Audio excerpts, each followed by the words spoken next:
Todo comenzó con un silencio maldito, una calma antinatural que descendió sobre las playas de la Tróade cuando las velas griegas, aquellas que durante 10 años habían sido el horizonte de nuestra pesadilla, desaparecieron finalmente tras la isla de Ténedos, dejándonos solos con nuestra euforia y con ese monstruo de madera y pino que se alzaba en la arena como una ofrenda a una diosa que ya nos había abandonado. Los troyanos, ebrios de una paz falsa y desesperada, abrimos las puertas de nuestras murallas inexpugnables, derribamos nuestros propios dinteles y arrastramos la máquina de muerte hacia el corazón de la ciudadela, ignorando el sonido metálico de las armaduras que resonaban en su vientre hueco, ignorando las advertencias de Laocoonte y de Casandra. Porque cuando un pueblo quiere creer en su salvación, se vuelve ciego a su propia condena. Y así cayó la noche, una noche sin luna, donde el vino corría por las gargantas de los guardias dormidos y el sueño de la victoria se convirtió en el preludio del exterminio. Fue entonces cuando el traidor Sinón, ese griego que habíamos acogido por piedad, abrió los cerrojos del vientre del caballo y de él descendieron los demonios de la guerra, Ulises, Neoptólemo y Menelao, deslizándose por cuerdas en la oscuridad como arañas venenosas sobre su presa, degollando a los centinelas en silencio, abriendo las puertas esceas desde dentro para que el resto del ejército que había regresado al amparo de las sombras inundara las calles empedradas de Troya con un torrente de fuego y bronce.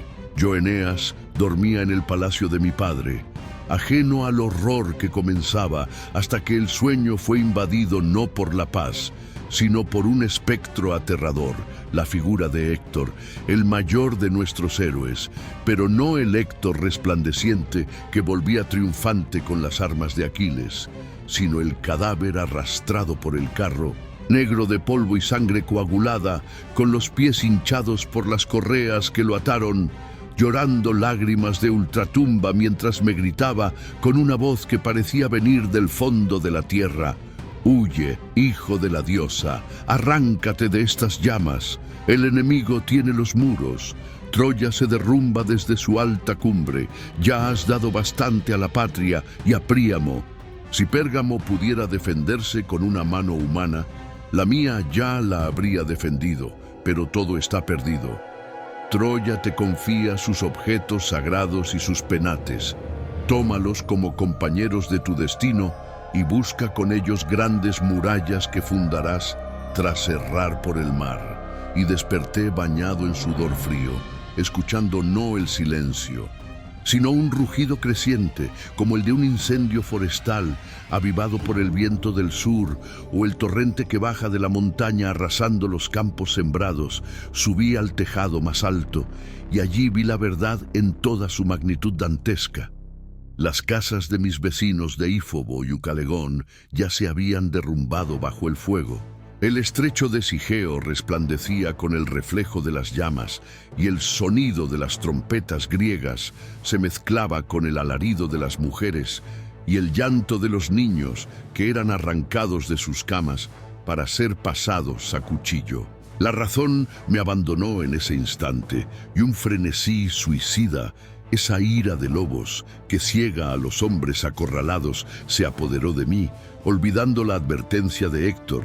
Me vestí la armadura con manos temblorosas, no de miedo, sino de rabia. Reuní a un puñado de guerreros desesperados bajo la luz de la luna sangrienta y les dije: «Muramos y arrojémonos en medio de las armas. La única salvación para los vencidos es no esperar salvación alguna». Y así nos lanzamos a las calles convertidas en matadero, caminando sobre cadáveres que hacían resbalar nuestros pasos, y en una astucia nacida de la desesperación, matamos a un grupo de griegos y nos vestimos con sus armaduras, con sus penachos y escudos, convirtiéndonos en fantasmas, en lobos con piel de cordero, sembrando el caos entre las filas enemigas que, confundidas, caían bajo nuestras espadas creyendo que éramos sus aliados. una carnicería en la oscuridad donde no se distinguía al amigo del enemigo, donde los dioses parecían jugar a los dados con nuestras vidas. Pero la marea era imparable y poco a poco mis compañeros fueron cayendo, descubiertos por el error de hablar en nuestra lengua o simplemente aplastados por la superioridad numérica, hasta que el destino me empujó, solo y jadeante, hacia el Palacio Real, el corazón del imperio, donde la tragedia final estaba a punto de consumarse. Lo que vi en el Palacio de Príamo superó cualquier pesadilla. Los griegos habían formado un tortuga con sus escudos para asaltar las puertas. Arrancaban las vigas doradas de los techos, esas mismas vigas que habían visto siglos de gloria, y las usaban como proyectiles contra los defensores. Pero la puerta cedió y entró él, Pirro, también llamado Neoptólemo, el hijo de Aquiles, brillando con su armadura de bronce como una serpiente que acaba de cambiar de piel, joven, brutal, una máquina de matar sin la nobleza de su padre.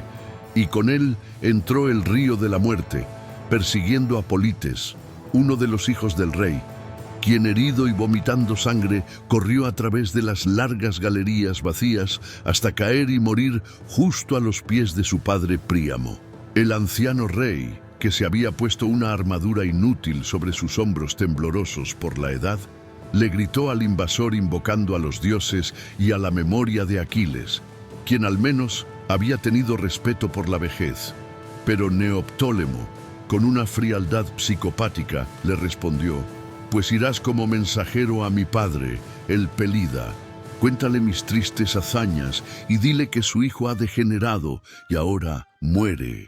Y agarrando al viejo rey por el cabello blanco, lo arrastró sobre los charcos de sangre de su propio hijo hasta el altar mismo de Zeus, y allí, sin vacilación, le hundió la espada en el costado hasta la empuñadura, dejando el cuerpo decapitado de quien fue el monarca de Asia, como un tronco sin nombre en la orilla, una imagen que se grabó en mi retina y que rompió algo dentro de mí para siempre. En ese momento de horror absoluto, vi a Helena, la causa de todo, escondida en un rincón del templo de Vesta, temblando por miedo a los troyanos y a los griegos por igual, y la furia encendió mi alma. Quise matarla allí mismo, cobrar venganza por mi patria quemada, por mi rey asesinado. Pensé que sería un acto de justicia borrar su belleza de la faz de la tierra. Pero entonces, entre las sombras y el humo, se manifestó ella, mi madre, Venus, no como una aparición borrosa, sino en toda su gloria divina, sujetando mi mano armada y disipando la niebla mortal que nublaba mi visión, y me dijo con una dulzura que contrastaba con el infierno que nos rodeaba: «Hijo mío, qué dolor excita esta ira indómita. ¿No ves que no es Helena ni es Paris quienes destruyen esta ciudad? Es la inclemencia de los dioses». Y entonces tocó mis ojos y vi lo que ningún mortal debería ver. Vi la realidad desnuda detrás del velo. Vi a Neptuno sacudiendo los cimientos de la ciudad con su tridente, derribando las murallas que él mismo había construido. Vi a Juno en las puertas esceas, furiosa y blindada, llamando a más tropas desde los barcos. Vi a Palas Atenea en la ciudadela alta, rodeada de una nube tormentosa y con la gorgona en el pecho, y vi al mismo Júpiter dando fuerza y coraje a los griegos. Comprendí entonces que luchar era inútil, que no era una guerra entre hombres, sino una sentencia divina ejecutada por inmortales, y que mi deber no era morir, sino obedecer. Corrí entonces hacia mi casa, sorteando las llamas que, milagrosamente, parecían apartarse de mi camino, protegido por la mano invisible de mi madre. Llegué al umbral donde mi padre Anquises, inválido y terco, se negaba a partir, diciendo que él ya había vivido suficiente, que él moriría con las cenizas de su ciudad, y yo, desesperado, llorando, volví a tomar las armas decidido a volver a la batalla porque no podía soportar ver morir a mi padre frente a mis ojos. Pero entonces ocurrió el prodigio. sobre la cabeza de mi pequeño hijo Ascanio, una llama suave y luminosa comenzó a arder sin quemar su cabello, una lengua de fuego sagrado que lamió sus sienes. Y mientras intentábamos apagarla con agua, mi padre Anquises, experto en augurios, alzó los ojos al cielo y pidió una señal a Júpiter. Y al instante un trueno retumbó a la izquierda y una estrella fugaz cruzó el cielo oscuro sobre los tejados de la ciudad, marcando un camino de luz hacia el monte Ida. El anciano comprendió, se inclinó ante la voluntad de los dioses y dijo: «Ya no hay demora, os sigo, y donde estéis, allí estoy. Dioses patrios, salvad mi casa, salvad a mi nieto. Este augurio es vuestro, y Troya está bajo vuestra protección divina». Fue allí, en ese preciso instante, cuando nació la leyenda, no con una espada manchada de sangre enemiga, sino con un acto de amor filial inquebrantable. El fuego se acercaba. El calor era asfixiante, se oía el estruendo de los techos cayendo cada vez más cerca. Así que cubrí mis anchos hombros y mi cuello inclinado con una piel de león leonado. Me agaché y levanté a mi padre sobre mi espalda, cargando no solo su peso físico, sino el peso de la memoria, de los ritos, de la historia de un pueblo que se negaba a desaparecer. Tomé al pequeño Ascanio de la mano, quien seguía mis pasos largos, con sus piernitas cortas, tropezando pero sin soltarse, y le dije a mi esposa Creusa que nos siguiera a cierta distancia para no llamar la atención. Salimos hacia las puertas traseras, por caminos oscuros y olvidados. Yo, que momentos antes no temía a las lanzas ni a los batallones griegos, ahora temblaba con cada brisa, con cada sonido, aterrorizado por la carga que llevaba y por el niño que guiaba. Cada sombra parecía un enemigo, cada crujido una emboscada, y así avanzamos, atravesando la ciudad moribunda, viendo cómo los templos se convertían en hornos y cómo la civilización más grande de Asia se reducía a cenizas y humo. Llegamos finalmente a las afueras, al túmulo de Ceres, y al mirar atrás, con el corazón helado, me di cuenta de que Creusa no estaba. Se había perdido en el laberinto de fuego, o se había sentado cansada, o había errado el camino. Nunca lo supe, y aunque volví loco de dolor, gritando su nombre a través de las calles ardientes, hasta que su fantasma se me apareció para decirme que su destino era quedarse, y el mío era partir hacia una tierra donde el Tíber fluye con suave corriente, tuve que aceptar el sacrificio final. Volví con los míos, con un grupo miserable de refugiados que se habían reunido en el monte, y cuando el lucero de la mañana, Lucifer, apareció sobre las cumbres del Ida, señalando que el día llegaba y que no había esperanza de ayuda, cargué de nuevo a mi padre, di la espalda a la ciudad que había sido mi vida y comencé a caminar hacia las montañas, dejando atrás el humo de Troya para adentrarme en la niebla de la historia, llevando en mis manos el germen de un imperio que un día gobernaría el mundo. Pero en ese momento yo solo era un hombre roto, un fugitivo, un superviviente condenado a vivir. Lanzados al exilio, no como conquistadores, sino como parias del universo, construimos una flota con la madera de los bosques sagrados del monte Ida, llorando al ver cómo los picos de nuestra tierra natal se hundían en el horizonte para no volver jamás. Y así comenzó un calvario náutico de 7 años, un peregrinaje de sufrimiento donde el mar mismo parecía conspirar contra los restos de Troya. Primero tocamos las costas de Tracia, lanzados al exilio no como conquistadores, sino como parias del universo, construimos una flota con la madera de los bosques sagrados del monte Ida, llorando al ver cómo los picos de nuestra tierra natal se hundían en el horizonte para no volver jamás. Y así comenzó un calvario náutico de 7 años, un peregrinaje de sufrimiento donde el mar mismo parecía conspirar contra los restos de Troya. Primero tocamos las costas de Tracia, tierra de guerreros, donde intenté fundar mi primera ciudad, Eneada. pero al arrancar unas ramas de mirto para adornar un altar, la tierra sangró. Una sangre negra y espesa brotó de las raíces rotas y una voz sepulcral emergió del suelo. Era el espíritu de Polidoro, hijo de Príamo, asesinado por un rey traidor que codiciaba el oro troyano, y comprendí con horror que el mundo entero estaba infectado de traición, que no había suelo seguro para nosotros allí. Así que huimos, contaminados por la muerte, hacia la sagrada Delos, donde el oráculo de Apolo nos dio una profecía enigmática. Buscad a vuestra antigua madre. Y mi padre Anquises, en su vejez, creyó que se refería a Creta, la cuna de nuestro ancestro Teucro. Así que navegamos hacia el sur, llenos de esperanza, y levantamos los muros de Pérgamo.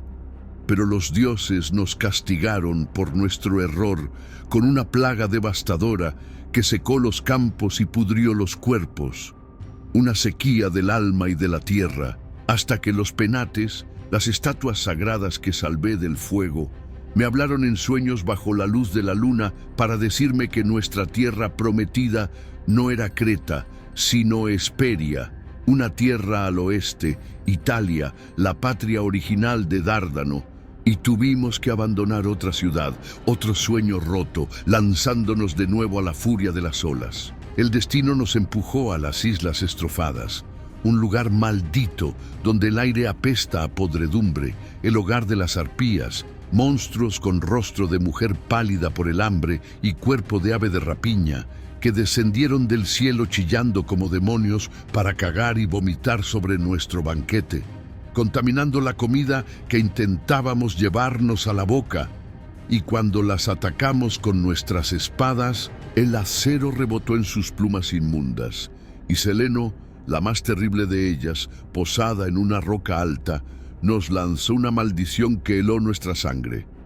No levantaréis vuestras murallas prometidas hasta que el hambre sea tan atroz que os obligue a comeros vuestras propias mesas, una sentencia que guardamos en el silencio del miedo mientras huíamos de nuevo. Pasamos por la costa de Epiro, donde encontré a Andrómaca, la viuda de Héctor, viviendo ahora como esposa de otro, haciendo ofrendas ante una tumba vacía, un cenotafio, llorando un pasado que no podía recuperar. Y al verla, entendí que el destino de los supervivientes es a veces más cruel que el de los muertos, pues ella vivía en una sombra perpetua, mientras yo estaba condenado a seguir avanzando hacia lo desconocido. Bordeamos las costas de Italia sin poder tocar tierra porque estaba llena de griegos. Evitamos a Escila y Caribdis, los monstruos del estrecho, y llegamos a la costa de los Cíclopes, bajo la sombra humeante del Etna, donde rescatamos a un griego olvidado por Ulises, un enemigo convertido en suplicante, y vimos al gigante Polifemo, ciego y rugiente, usando un pino como bastón, entrando en el mar para lavar la cuenca sangrienta de su ojo perdido, un titán de dolor y furia que nos hizo remar en silencio absoluto para no ser aplastados por las rocas que lanzaba a ciegas. Pero el golpe más duro no vino de los monstruos, sino de la mortalidad. En el puerto de Drépano, mi padre Anquises, el hombre que había sido mi brújula, mi oráculo y mi carga sagrada, exhaló su último suspiro, dejándome huérfano de guía, solo ante la responsabilidad de un pueblo entero. Y fue ahí, en mi momento de mayor vulnerabilidad, cuando Juno, la esposa de Júpiter y enemiga eterna de Troya, convenció a Eolo para que desatara todos los vientos a la vez sobre nuestra flota.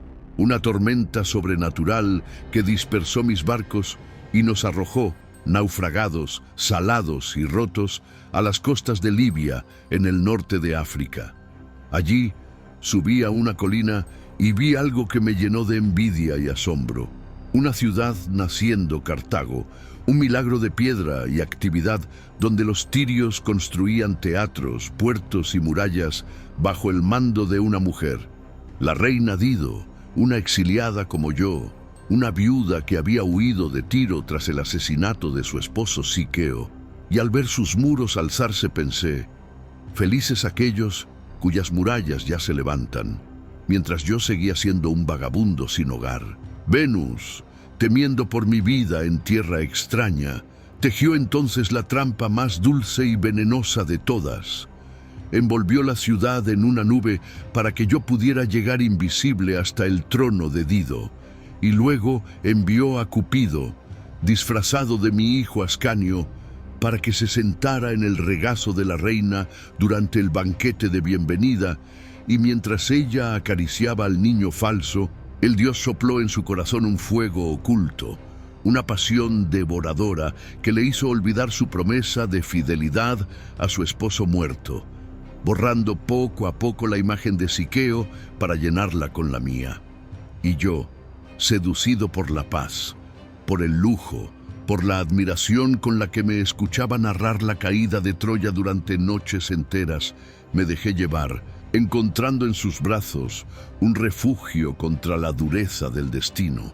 Y así pasamos el invierno, no como reina y huésped, sino como amantes, olvidando los vientos fríos y las profecías, hasta que un día, durante una cacería real, una tormenta nos empujó a refugiarnos en una misma cueva. Y allí, entre los truenos que parecían himeneos celestiales y los relámpagos que servían de antorchas nupciales, consumamos nuestra unión, y Dido llamó a eso matrimonio para cubrir su culpa, creyendo que había encontrado al fin un rey para su reino y un compañero para su soledad. Me volví blando, me vestí con las túnicas púrpuras de Sidón bordadas en oro, colgué una espada con jaspes incrustados en mi cinto y me dediqué a supervisar las obras de Cartago, olvidando mi propia misión, olvidando a mi hijo Ascanio y su futuro imperio, convirtiéndome en un apéndice del poder de Dido, un príncipe consorte satisfecho con ser esclavo de una reina extranjera. Pero el rey de los dioses, Júpiter, desde el Olimpo, vio mi estancamiento con ira y envió a Mercurio, el mensajero de los pies alados, quien descendió rasgando los vientos hasta posarse frente a mí en medio de las obras de construcción, y su voz no fue un consejo, sino un latigazo. Tú, poniendo los cimientos de la alta Cartago, esclavo de una mujer, ¿has olvidado tu destino? Si la gloria de tales hazañas no te mueve, mira a tu hijo Ascanio, a quien debes el reino de Italia y la tierra romana. Navega.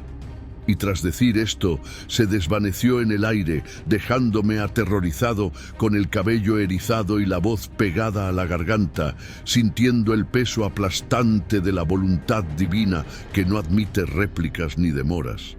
La decisión me desgarró el alma, pero el deber es un amo cruel. Ordené a mis hombres preparar la flota en secreto, intentando encontrar el momento suave para darle la noticia a la reina. Pero ¿quién puede engañar a una mujer enamorada?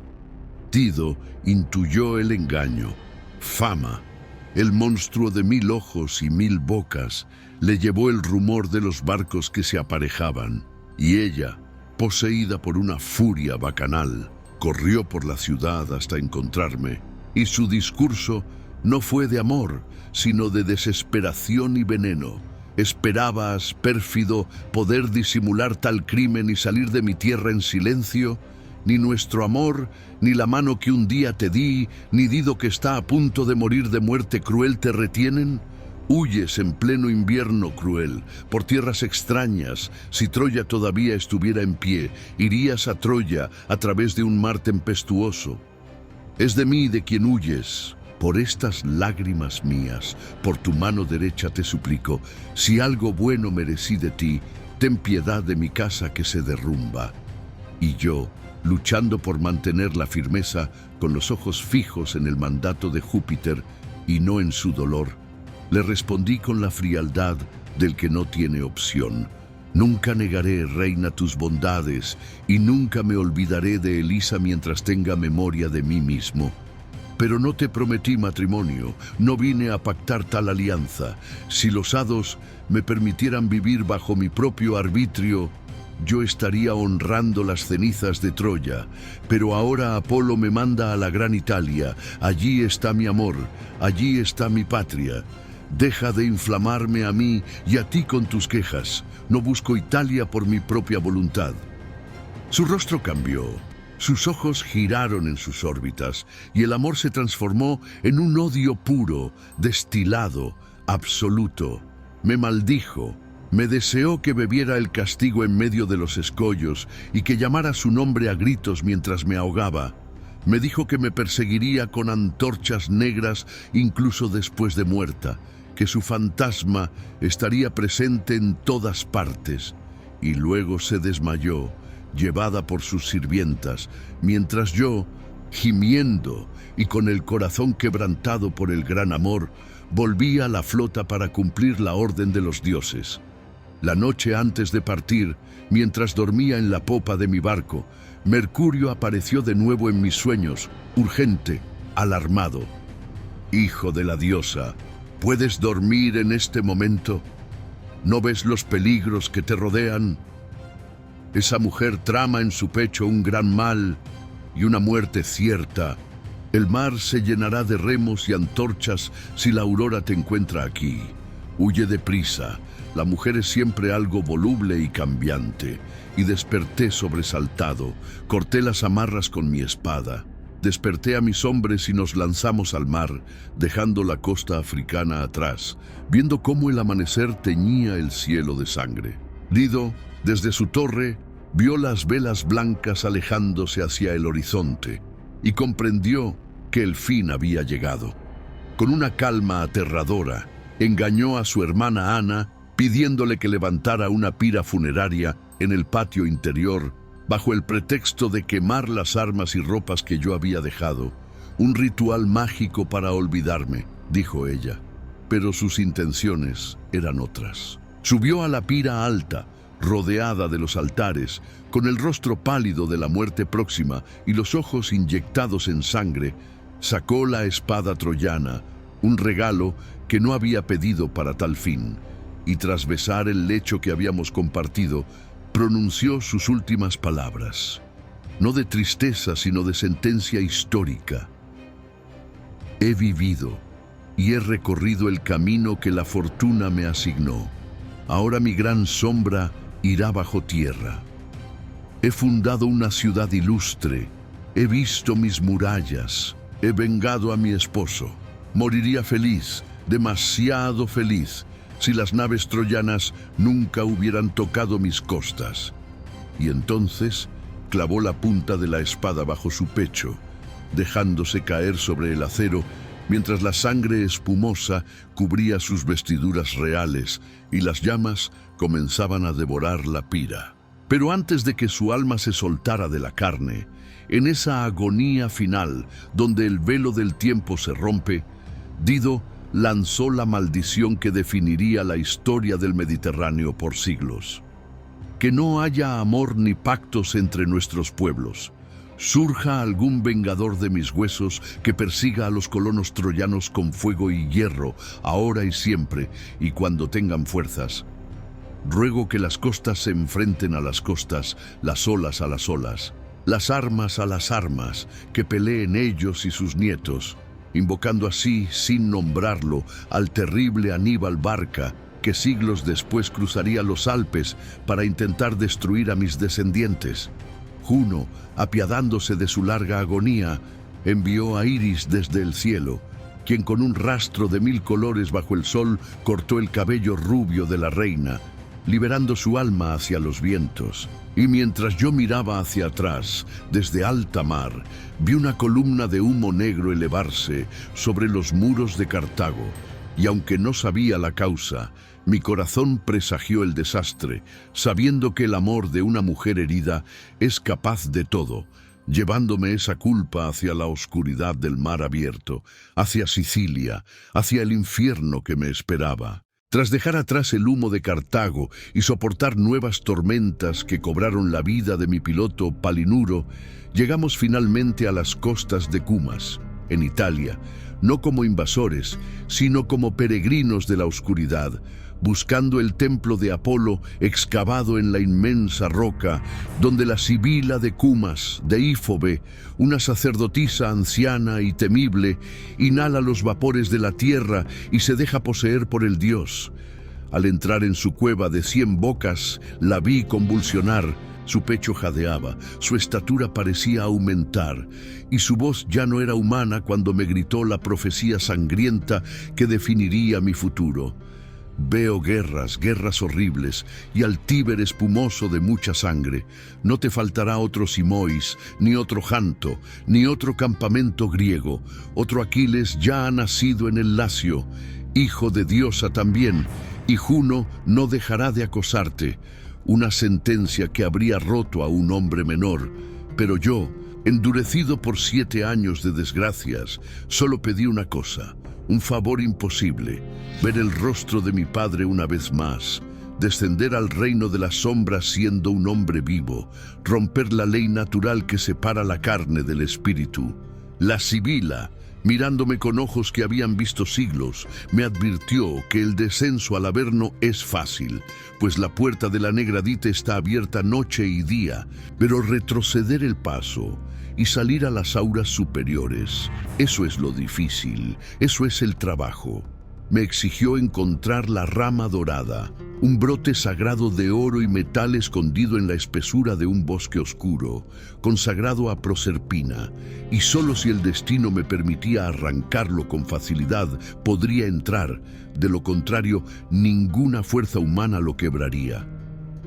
Guiado por 2 palomas de mi madre Venus, encontré el resplandor áureo contrastando entre el verde de las encinas, y al arrancarlo, la rama cedió dócilmente, señal inequívoca de que los dioses, por fin, estaban de mi lado.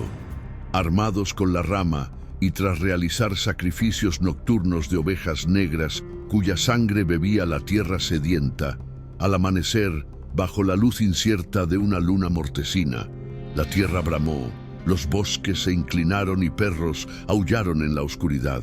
La entrada se abría. Lejos, lejos profanos, gritó la profetisa, y yo, desenvainando mi espada inútil contra las sombras, me lancé tras ella hacia la boca del infierno, caminando bajo la noche solitaria a través de la penumbra, como quien camina por un bosque bajo una luna maligna y nublada.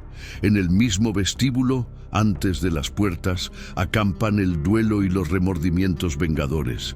Allí habitan las pálidas enfermedades, la vejez triste, el miedo, el hambre, consejera de crímenes, y la pobreza, formas terribles de ver, y también la muerte y el trabajo, y el sueño, hermano de la muerte, y en medio un inmenso olmo opaco y añoso extiende sus ramas, donde se dice que habitan los sueños vanos, colgados bajo cada hoja.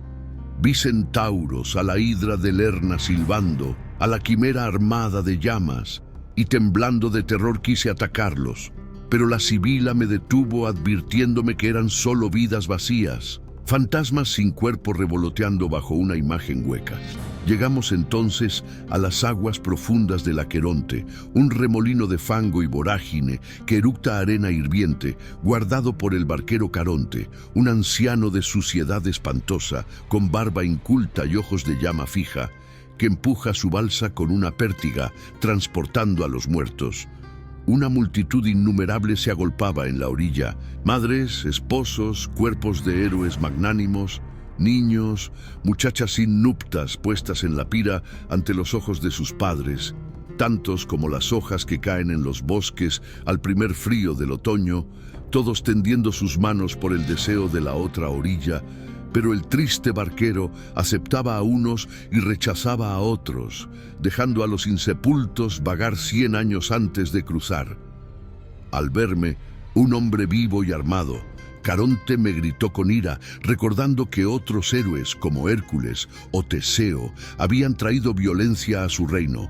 Pero la Sibila, calmada, mostró la rama dorada que escondía bajo su manto, y ante aquel don fatal y venerable, la ira del barquero se aplacó y su barca de cuero gemido bajo mi peso corporal, extraño en aquel mundo de sombras ingrávidas, llevándonos a través del limo grisáceo hasta la otra orilla, donde dormimos al monstruoso cerbero, lanzándole una torta de miel y hierbas soporíferas.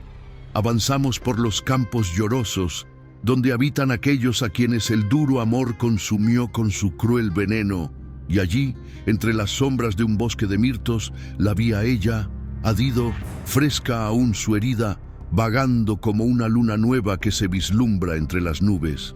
Al reconocerla, se me llenaron los ojos de lágrimas, y le hablé con un amor desesperado que la vida no me permitió expresar. Infeliz Dido, ¿era verdad entonces la noticia de que habías muerto a hierro por mi causa? Fui yo, ay, la causa de tu muerte. Por las estrellas juro, por los dioses y por la fe que haya bajo la tierra profunda, que a mi pesar, reina, me alejé de tu costa, las órdenes de los dioses, que ahora me obligan a ir por estas sombras. Por lugares centinosos y noche profunda, me empujaron con su imperio.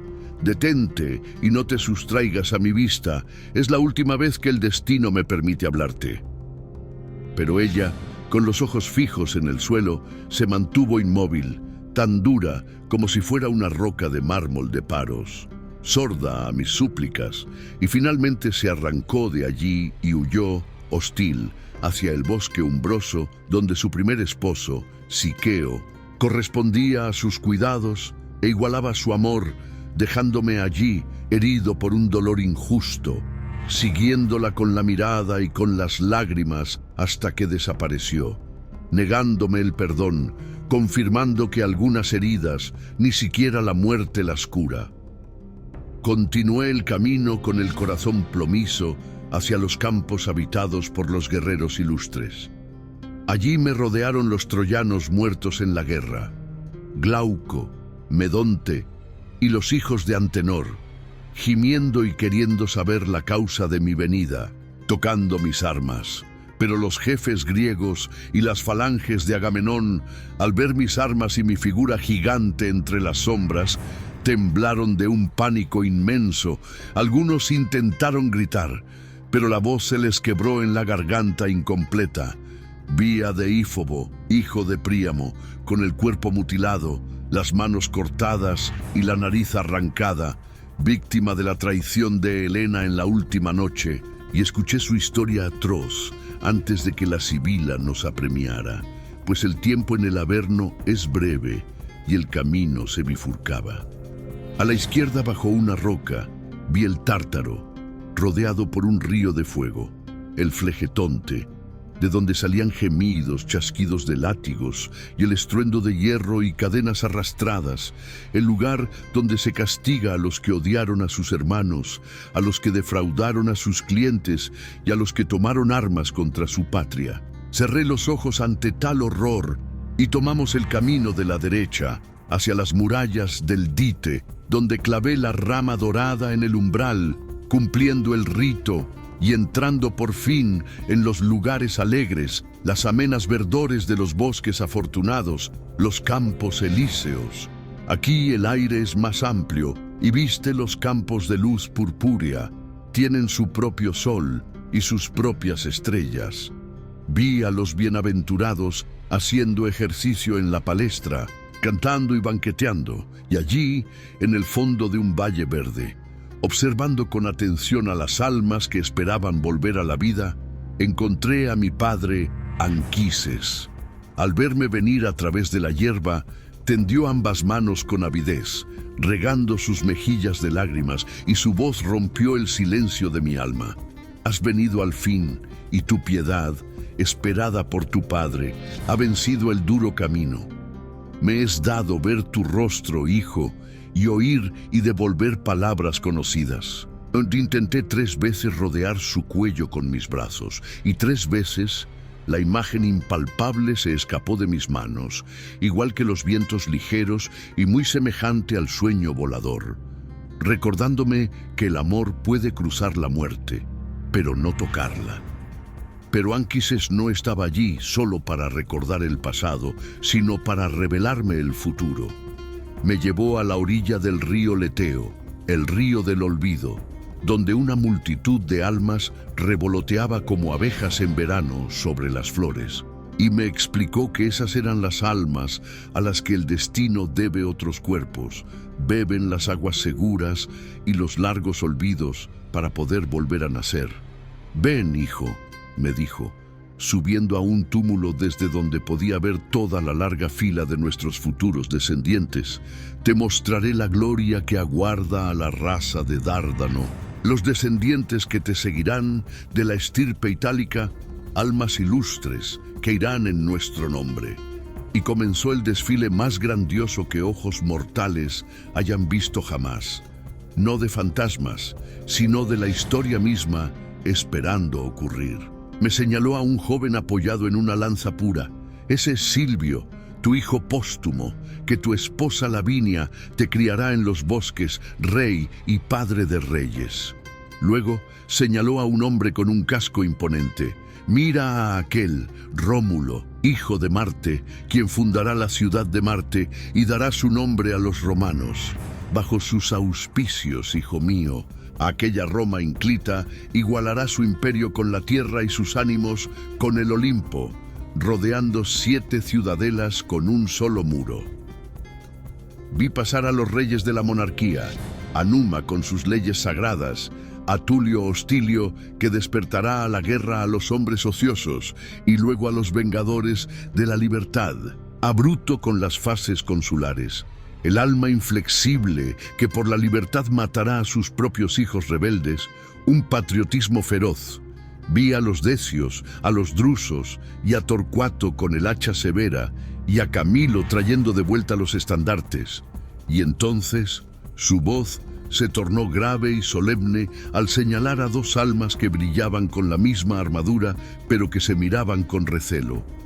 Aquellos, César y Pompeyo, ahora concordes, mientras los oprime la noche. ¡Ay, qué guerra tan grande moverán entre sí si llegan a tocar la luz de la vida! Hijos, no acostumbréis vuestras almas a tales guerras, no volváis las fuerzas valiosas de la patria contra sus propias entrañas.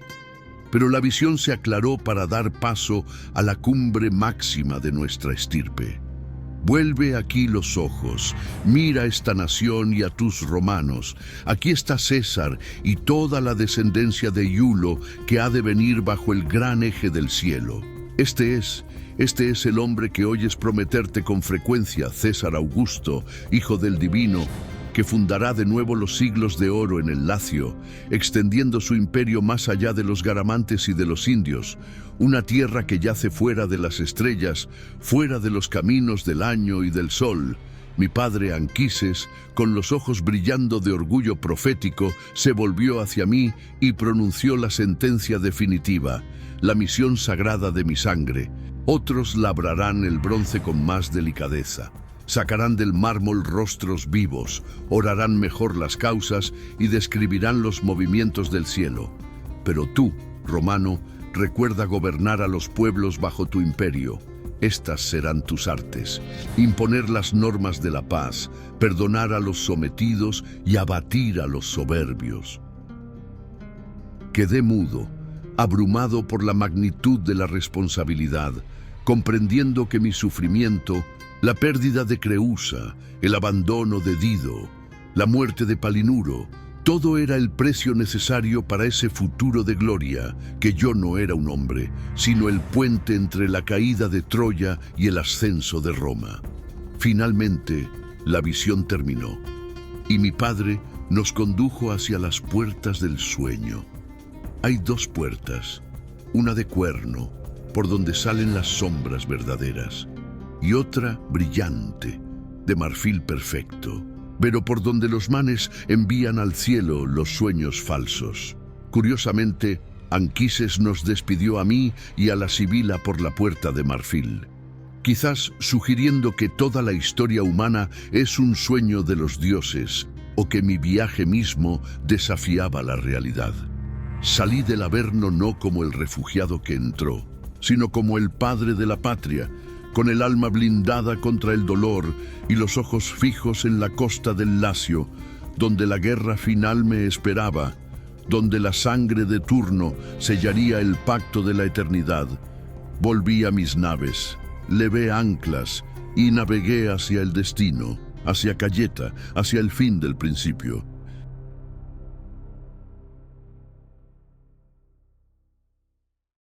Finalmente, el Tíber. Vi sus aguas amarillas revolviéndose con la arena y escuché el canto de pájaros de 1000 colores que sobrevolaban el cauce. Y al girar la proa hacia la tierra, sentí que el largo exilio había terminado. Pero no sabía que el destino tiene un sentido del humor macabro, pues al desembarcar y comer sobre la hierba, usamos panes planos de trigo como platos para nuestra comida, y al terminar, mi hijo Ascanio dijo riendo: «Vaya, hasta nos hemos comido las mesas». Y un escalofrío recorrió mi espina dorsal al recordar la maldición de la arpía, comprendiendo que esta era, en efecto, la tierra prometida, el lugar donde debíamos echar raíces. Envié embajadores al rey latino, un anciano sabio que gobernaba aquellas tierras en una paz larga y profunda, y él, obedeciendo antiguos oráculos que le prohibían casar a su hija Lavinia con un pretendiente local, me ofreció su mano y su alianza, abriendo las puertas a una fusión pacífica entre troyanos y latinos. Pero la paz es un sueño frágil cuando los dioses te odian. Juno, viendo desde el cielo que mis naves estaban seguras y mi boda pactada, pronunció la sentencia que desataría el infierno sobre la península itálica. Si no puedo doblegar a los cielos, moveré al Averno. Y convocó a Alecto, una de las furias, un monstruo que odia incluso a su propio padre Plutón, para que sembrara la discordia. La Gorgona infectó primero a la reina Amata, madre de Lavinia, inyectándole una serpiente de su cabello en el seno para enloquecerla de odio contra mí, y luego voló hacia Ardea, la ciudad de los rútulos, donde dormía Turno, el pretendiente rechazado, un guerrero formidable, orgulloso y violento, a quien se le apareció en sueños para clavarle una antorcha encendida en el pecho, despertándolo bañado en sudor y gritando «¡Guerra!», convirtiendo su frustración amorosa en una sed de sangre insaciable. La chispa final saltó cuando mi hijo Ascanio, durante una cacería, hirió por error a un ciervo domesticado muy amado por los pastores locales. Y lo que comenzó como una riña campesina se convirtió en una masacre cuando la furia hizo sonar el cuerno de guerra desde los establos. Y de repente, toda Italia juró expulsar a los invasores troyanos. Y yo, que buscaba un hogar, me encontré rodeado de enemigos, viendo cómo el rey latino se encerraba en su palacio, incapaz de detener la marea de hierro que se nos venía encima. Comprendí entonces que la profecía de la Sibila era cierta. Había nacido otro Aquiles en el Lacio, y ese era Turno. Tuve que dejar a mi gente atrincherada en un campamento fortificado y remontar el río en busca de aliados, llegando a Palanteo, una humilde aldea de pastores asentada sobre lo que siglos después sería el Foro Romano, donde el rey Evandro, un griego arcadio enemigo de los latinos, me recibió y me confió lo más valioso que tenía. Su único hijo Palante, un muchacho joven, hermoso y valiente, para que aprendiera el arte de la guerra bajo mi tutela. Que te mire a ti cuando venza, que se endurezca bajo tu mando, me dijo el anciano con lágrimas en los ojos, sin saber que me estaba entregando una víctima para el sacrificio, y así, con un ejército de jinetes arcadios y etruscos que se habían rebelado contra el tirano Mecencio, marché de vuelta hacia el campo de batalla, convertido ya no en el padre piadoso, sino en el general de una invasión. Al volver, encontré mi campamento asediado. Las naves troyanas quemadas por Turno se habían transformado milagrosamente en ninfas del mar, pero la situación en tierra era desesperada. Cuando mi flota apareció en el horizonte, levanté en alto el escudo que mi madre Venus me había regalado, un escudo forjado por Vulcano, donde estaba grabada la historia futura de Roma, y al ver el brillo divino, mis hombres gritaron de esperanza y los enemigos temblaron, pero Turno, arrogante, no retrocedió y lanzó a sus tropas a la orilla para impedir nuestro desembarco. Fue allí donde la bestia despertó dentro de mí. Salté al agua y el primer hombre que se cruzó en mi camino, Terón, un gigante que no temía a nadie, cayó cuando mi espada atravesó las uniones de su coraza de bronce, bebiendo su sangre y abriendo el camino para la matanza. Ese día no fui Eneas el piadoso. Fui la muerte encarnada, cortando cabezas, amputando brazos que aún sostenían lanzas, persiguiendo a los enemigos que huían despavoridos. Pero la tragedia golpeó en otro flanco de la batalla. El joven Palante, mi protegido, luchando con el valor de un león pero con la fuerza de un niño, se encontró con Turno. El gigante Rútulo, burlándose de él, le dijo: «Ojalá tu padre estuviera aquí para verlo», y con una lanza pesada atravesó el escudo y el pecho del muchacho, matándolo al instante. Y entonces Turno cometió su error fatal, su pecado de ibris. Puso el pie sobre el cadáver del joven y le arrancó el pesado cinturón de oro grabado con escenas míticas, colgándoselo sobre su propio hombro como trofeo, gritando: «Arcadios, decidle a Evandro que le devuelvo a su hijo tal como se lo merece». Una crueldad gratuita, una falta de respeto por la muerte que selló su propio destino ante los ojos de los dioses y ante mi propia alma.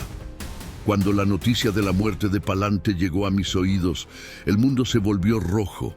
La pietas, esa devoción serena que me había guiado, se evaporó, y en su lugar entró el furor, la ira negra y ciega de Aquiles. Capturé vivos a 4 jóvenes hijos de Sulmón para degollarlos más tarde como sacrificios humanos en la pira funeraria de Palante. Un acto de barbarie que jamás hubiera cometido antes, pero el dolor me había deshumanizado. Avancé por el campo de batalla buscando a Turno, gritando su nombre, y todo el que se interpuso en mi camino encontró un final atroz. Amago, que se abrazó a mis rodillas suplicando piedad por su esposa y sus hijos, le respondí: «Guárdate tu plata y tus súplicas». Capturé vivos a 4 jóvenes hijos de Sulmón para degollarlos más tarde como sacrificios humanos en la pira funeraria de Palante. Un acto de barbarie que jamás hubiera cometido antes, pero el dolor me había deshumanizado. Avancé por el campo de batalla buscando a Turno, gritando su nombre, y todo el que se interpuso en mi camino encontró un final atroz.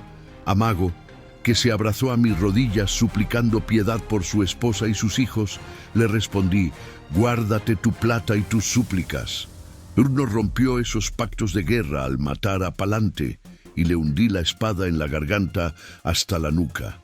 Maté a un sacerdote vestido con sus insignias sagradas, maté a Líger y a su hermano Lucago, y finalmente me enfrenté al tirano Mecencio, el despreciador de los dioses, y aunque luchó con fiereza e incluso su hijo Lauso murió valientemente intentando protegerlo, un momento donde sentí una punzada de dolor paternal al ver morir a un hijo por su padre.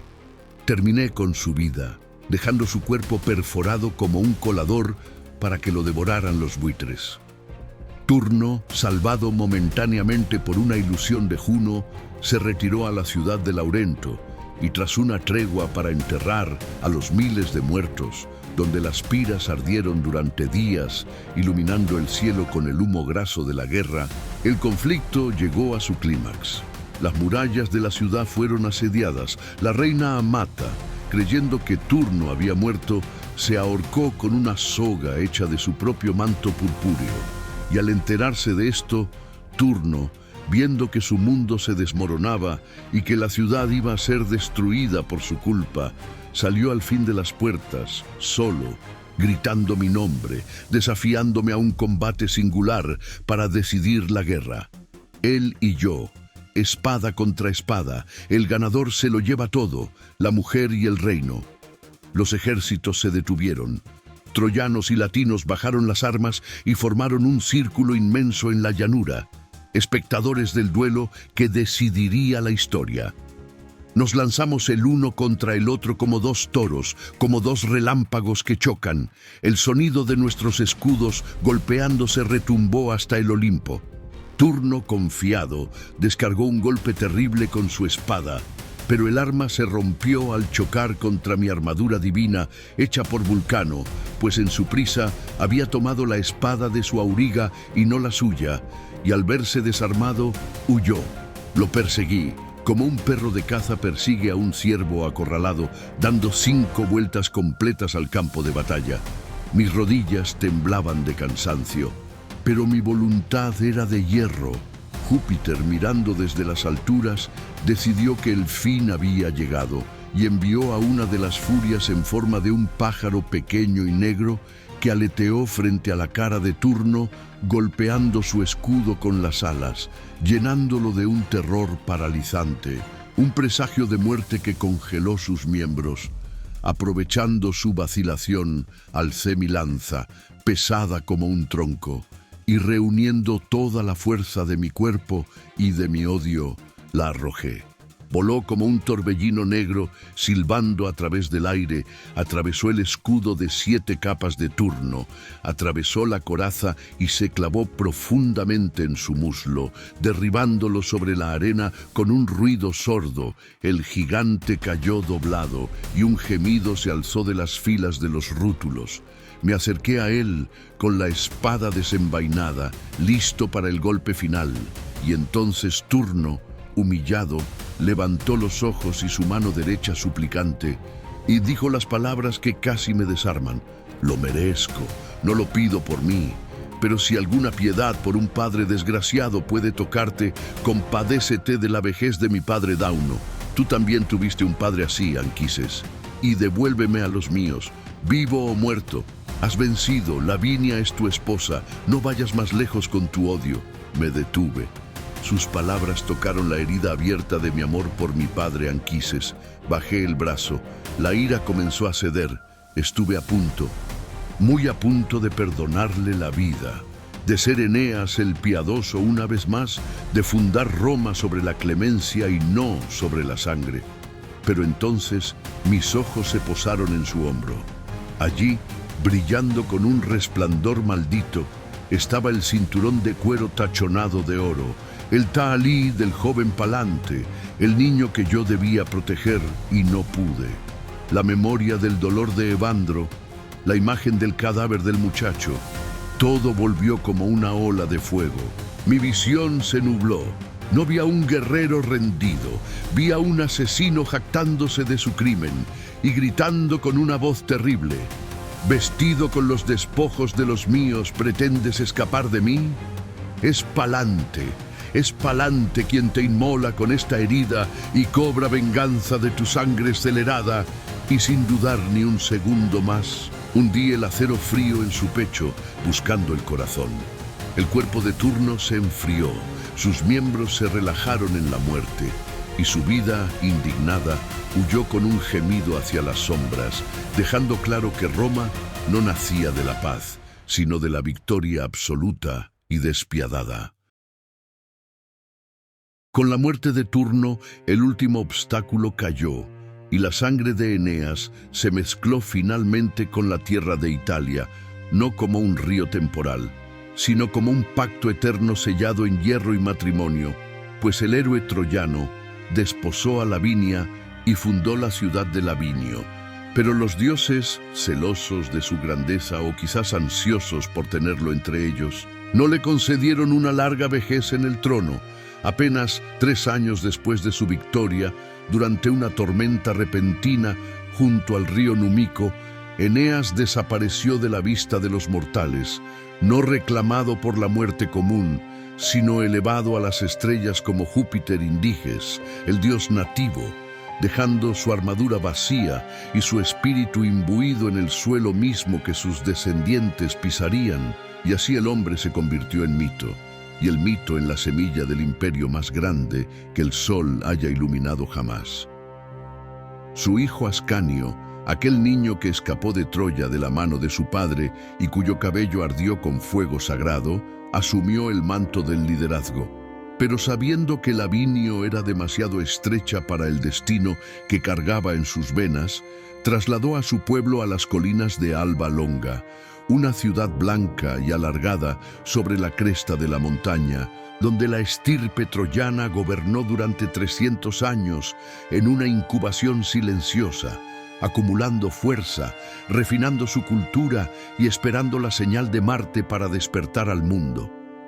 Fue entonces cuando la historia se tiñó de nuevo de violencia fratricida y divina, cuando la vestal Rea Silvia, descendiente directa de Eneas, fue fecundada por el mismísimo dios de la guerra, dando a luz a los gemelos Rómulo y Remo, quienes, arrojados al Tíber para morir y salvados por una loba, animal sagrado de Marte, mamaron leche salvaje y crecieron como pastores guerreros, endurecidos por la intemperie y la lucha, hasta que el destino los llevó a fundar una nueva ciudad en el lugar exacto donde fueron rescatados. Pero la maldición de la sangre troyana, esa sombra de dolor que persiguió a Eneas, resurgió en el momento fundacional.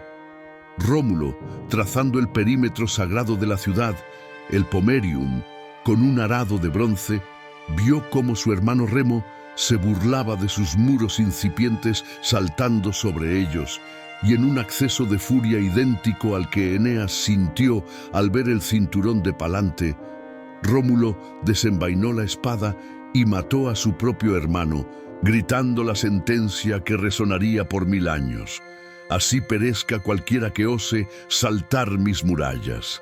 Y sobre ese cadáver caliente, sobre la sangre de su propia familia, se levantó Roma, una ciudad nacida no de la paz, sino del crimen necesario, del poder absoluto y de la voluntad de dominio que no conoce piedad ni parentesco. Los siglos pasaron y la pequeña aldea de chozas de paja se convirtió en una bestia de mármol y bronce. Los descendientes de Eneas, ahora llamados romanos, cumplieron primero la oscura profecía de Dido, enfrentándose a Cartago en 3 guerras apocalípticas donde el Mediterráneo se tiñó de rojo, y fue un Escipión, un romano, quien finalmente borró a Cartago de la faz de la tierra, sembrando sal en sus campos y vengando así el sufrimiento de Eneas en África, cerrando el primer ciclo de dolor. Pero el destino tenía una cuenta pendiente más antigua, una deuda de honor que databa de la noche de las cenizas, una venganza que había esperado 1000 años para ser cobrada. Grecia. Roma giró su mirada hacia el este, hacia la tierra de Agamenón, de Aquiles y de Ulises. Las legiones romanas, disciplinadas, implacables, máquinas de guerra perfectas que habían heredado la resistencia troyana y la ferocidad itálica, cruzaron el mar Adriático no como refugiados, sino como conquistadores. Las falanges macedonias, herederas de Alejandro Magno, se quebraron como cristal ante los escudos, scutum, y las espadas cortas, gladius, de los hijos de Eneas. Batalla tras batalla, ciudad tras ciudad, el fantasma de Troya avanzaba imparable sobre la geografía helénica, hasta llegar al año 146 a.C., el año del juicio final para la cultura griega. El cónsul Lucio Mumio llegó a las puertas de Corinto. La joya de Grecia, rica, culta y arrogante, la batalla fue breve, la masacre eterna. Los romanos, recordando quizás en su memoria genética el saqueo de Troya, no mostraron clemencia. Los hombres fueron pasados a espada, las mujeres y niños vendidos como esclavos, y la ciudad, repleta de arte y estatuas que los griegos amaban más que a sus vidas, fue saqueada sistemáticamente y luego incendiada. El humo de Corinto subió al cielo negro, un espejo perfecto y aterrador del humo de Troya 1000 años antes. Pero esta vez eran los troyanos quienes sostenían la antorcha. Eran los hijos de los vencidos quienes dictaban la sentencia, cerrando el círculo cósmico de la historia con una simetría poética y cruel. Grecia, la intelectual, la filosófica, la bella Grecia, cayó de rodillas y fue encadenada, convertida en la provincia de Acaya, sometida para siempre a la bota de Roma. Los dioses del Olimpo, que una vez favorecieron a los aqueos, ahora callaban o vestían togas romanas, aceptando el nuevo orden mundial. Y así, la profecía de Júpiter a Venus se cumplió en su totalidad. A estos no les pongo límites de espacio ni de tiempo, les he dado un imperio sin fin, pues Roma no solo conquistó la tierra, sino que conquistó el tiempo, transformando la derrota de un solo hombre en la victoria de una civilización entera. Y si uno pudiera mirar atrás, a través de las capas del tiempo, hasta aquella noche fatídica en la que el caballo de madera abrió su vientre, vería la ironía suprema del destino. Los griegos, en su ubris desmedida, creyeron que habían ganado la guerra al quemar Troya y masacrar a sus reyes. Celebraron borrachos sobre las cenizas de una cultura que creían extinta, pero cometieron el error más grave de la historia militar. No sabían que, al dejar escapar a un solo hombre, a un príncipe triste que cargaba a un anciano y guiaba a un niño, habían firmado su propia sentencia de muerte 1000 años después. Troya cayó, sí, se derrumbó entre llamas y gritos, pero fue solo un sacrificio necesario, una piel mudada para que el fénix pudiera alzar el vuelo. Pues Troya murió para que Roma pudiera nacer y levantarse, implacable y eterna, para volver a través del mar y esclavizar a sus destructores, demostrando que en el gran juego de la historia, el que ríe último, ríe para siempre.